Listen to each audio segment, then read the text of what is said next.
รวมดวงคนเกิดแต่ละเดือนก่อนจะไปรับชมอย่าลืมกดไลค์กดติดตามกดกระดิ่งแจ้งเตือนเพื่อเป็นกำลังใจเฮ็ดคลิปต่อไปดวง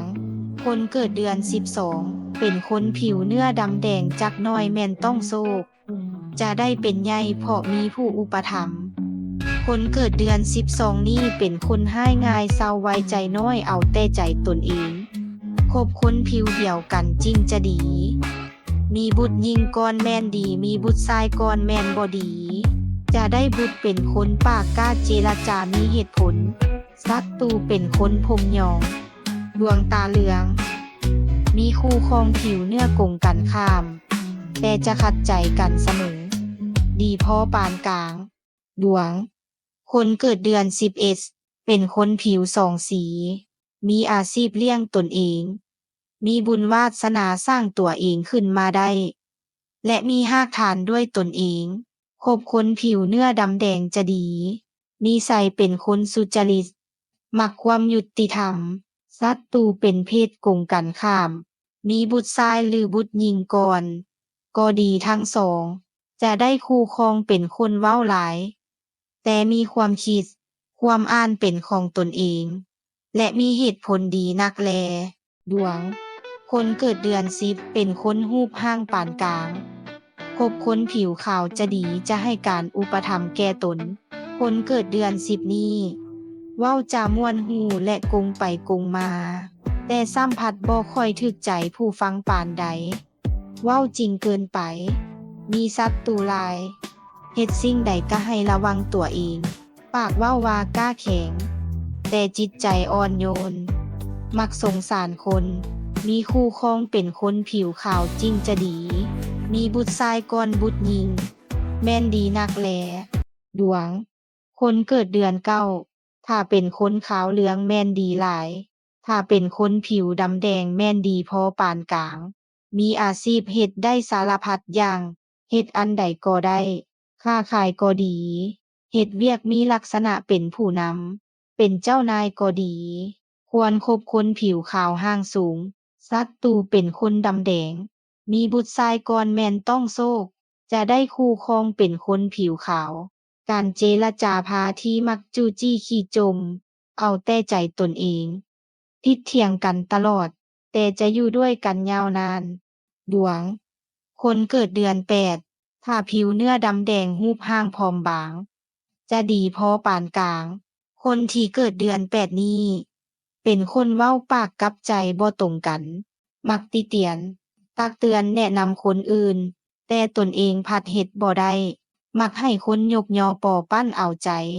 เว้าจาม่วนหูถ้ามีบุตรชายก่อนแม่นดี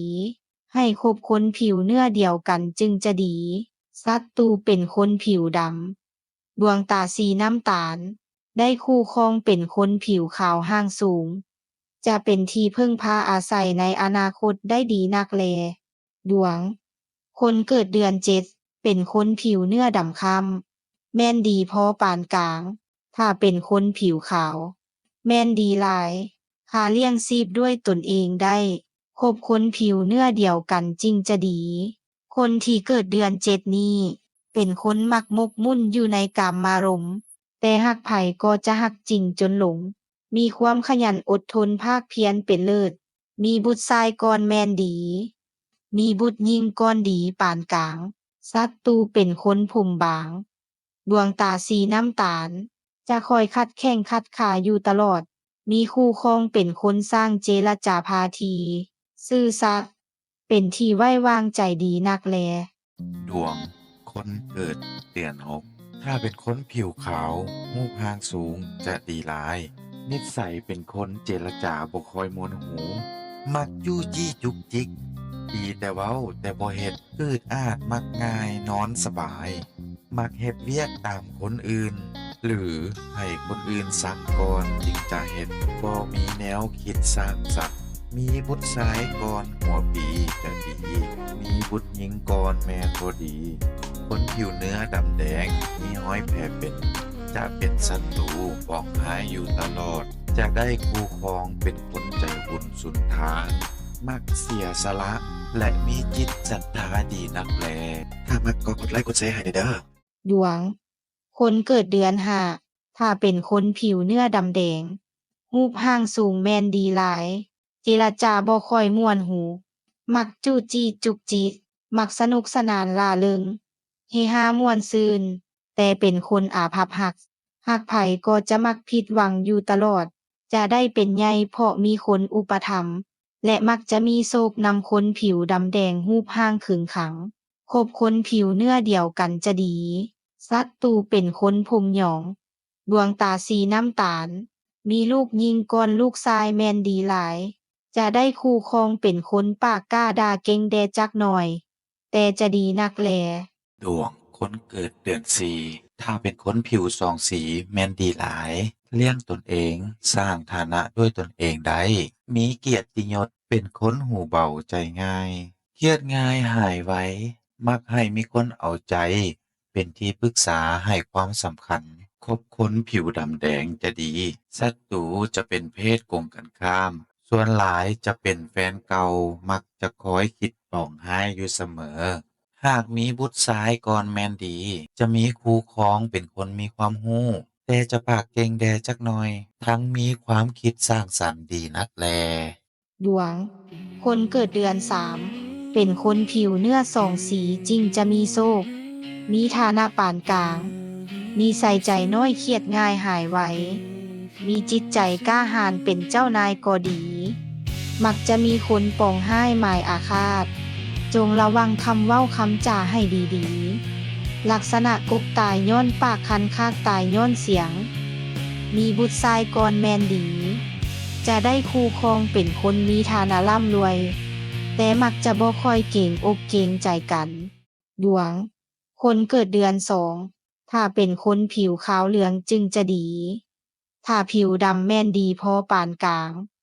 มีอาชีพเลี้ยงตนเองได้ฮู้จักเลือกคบคน สามารถเอาตัวรอดได้ทุกสถานการณ์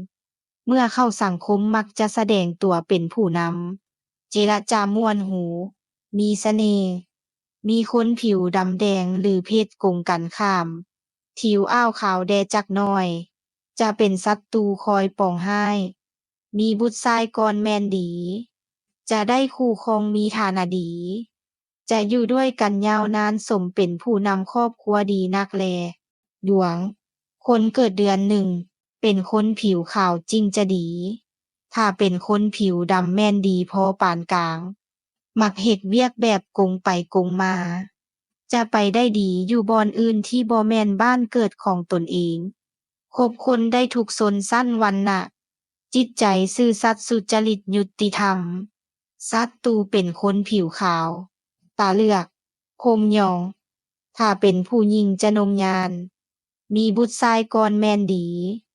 จะมีคู่ครองดีเพิ่งพาอาศัยได้ เป็นแม่สีเฮือนดีนักแล